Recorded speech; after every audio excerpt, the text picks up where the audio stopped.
जो इंडी गठबंधन है, जो इन लोगों ने बनाया है, इसका कोई दूल्हा नहीं है, इसमें कोई तालमेल नहीं है। अगर होता तो ममता बनर्जी कांग्रेस के लिए सीट छोड़ती। तानाशाह तो इनके दादी थी, श्रीमती इंदिरा गांधी। इमरजेंसी लगाया, लोगों को जेलों में ठुसवाया, सरकार को गिराया। इमरजेंसी लगा करके तानाशाह कौन हुआ? ये हुए। और नफरत, ये मोहब्बत की दुकान चला के नफरत का सामान बेच रहे हैं। लोग जानते नहीं है ये क्या कर रहे हैं। ये किस तरह से राहुल गांधी का आपने पढ़ा है, इनका घोषणा पत्र? एक खास समूह, एक खास विशेष लोगों की बात करके अपना वोट बैंक के रूप में करते हैं। नरेंद्र मोदी का विकास सबके लिए होता है। नरेंद्र मोदी जी ने 3 तलाक खत्म करके माँ बहन बेटियों की को बचाया है। एक बेटी किसी की बहन भी होती है, एक बेटी किसी की बेटी होती है, और किसी की बहन होती है, और किसी की धर्मपत्नी होती है।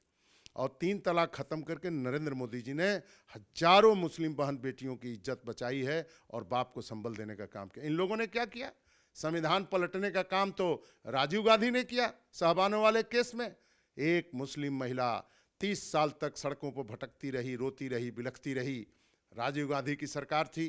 राजीव गांधी ने जब सुप्रीम कोर्ट ने कहा कि नहीं ये महिला परेशान है और न्याय दिया, उस न्याय में था कि इसको मुआवजा मिलना चाहिए, इसको व्यवस्था मिलनी चाहिए। नमस्कार, स्वागत है आपका HCN न्यूज़ में। मैं हूं आपके साथ नीतीश पाठक।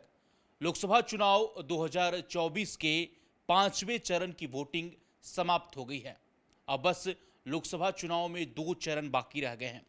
इसी तमाम मुद्दों पर बात करेंगे। आज मेरे साथ खास बातचीत करने के लिए भारतीय जनता पार्टी के वरिष्ठ नेता अनूप पांडे जी हैं। सबसे पहले पांडे जी, बहुत स्वागत है आपका। क्या माहौल क्या लग रहा है? 5 चरण की वोटिंग आज समाप्त हो गया। चुनाव किसके तरफ जाता हुआ दिखाई दे रहा है? देखिए, देश की जनता नरेंद्र मोदी जी से प्यार करती है। संसद का अंतिम जब सत्र चल रहा था तो नरेंद्र मोदी जी ने जो नारा दिया, वो देश की जनता के आत्मा की आवाज़ को बोला कि NDA 400 पार। और वही हवा, वही आवाज़ अभी तक पूरे देश में गूंज रही है। नरेंद्र मोदी जी ने अपने 10 साल के कार्यकाल में जो गरीबों को समर्पित किया है और जो राष्ट्रवादी जो धारा को बहाया है, राष्ट्रवादी धारा, भारतीय संस्कृति 370 हटा करके कश्मीर को भारत से जोड़ना, वहाँ के लोगों को ताकत देना, लोकतांत्रिक व्यवस्था को मजबूत करना। एक भी खून के छींटे नहीं गिरे और कश्मीर में चुनाव हो रहा है। क्या ये अजूबा नहीं लगता?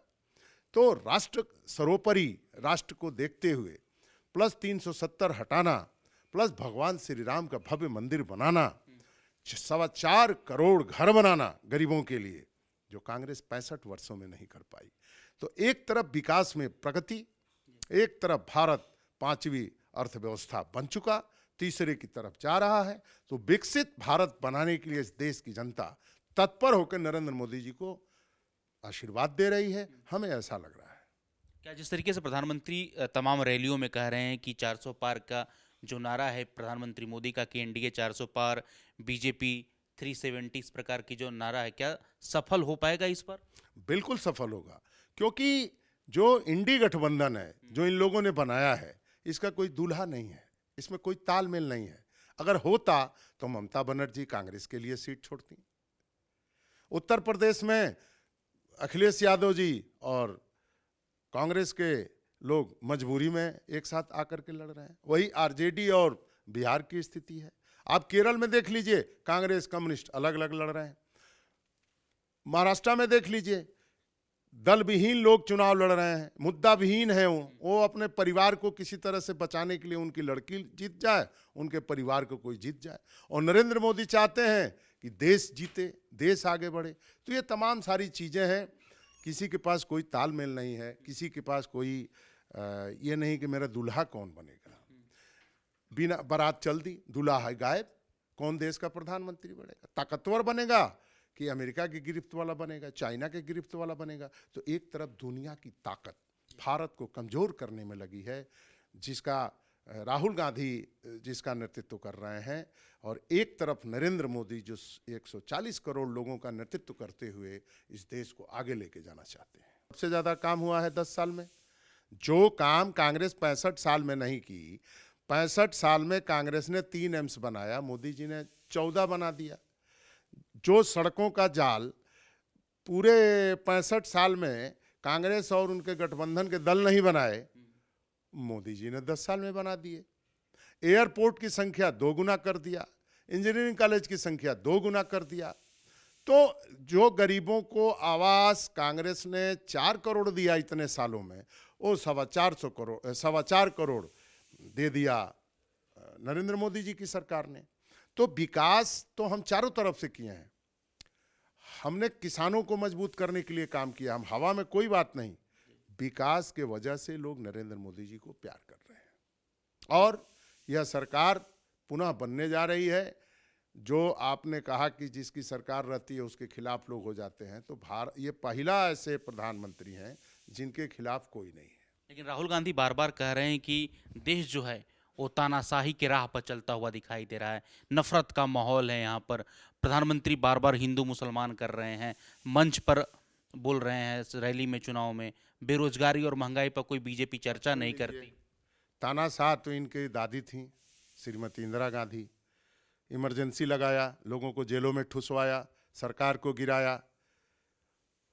इमरजेंसी लगा करके तानाशाह कौन हुआ? ये हुए। और नफरत, ये मोहब्बत की दुकान चला के नफरत का सामान बेच रहे हैं। लोग जानते नहीं है ये क्या कर रहे हैं। ये किस तरह से राहुल गांधी का आपने पढ़ा है इनका घोषणा पत्र? एक खास समूह, एक खास विशेष लोगों की बात करके अपना वोट बैंक के रूप में करते हैं। नरेंद्र मोदी का विकास सबके लिए होता है। नरेंद्र मोदी जी ने 3 तलाक खत्म करके माँ बहन बेटियों को बचाया है।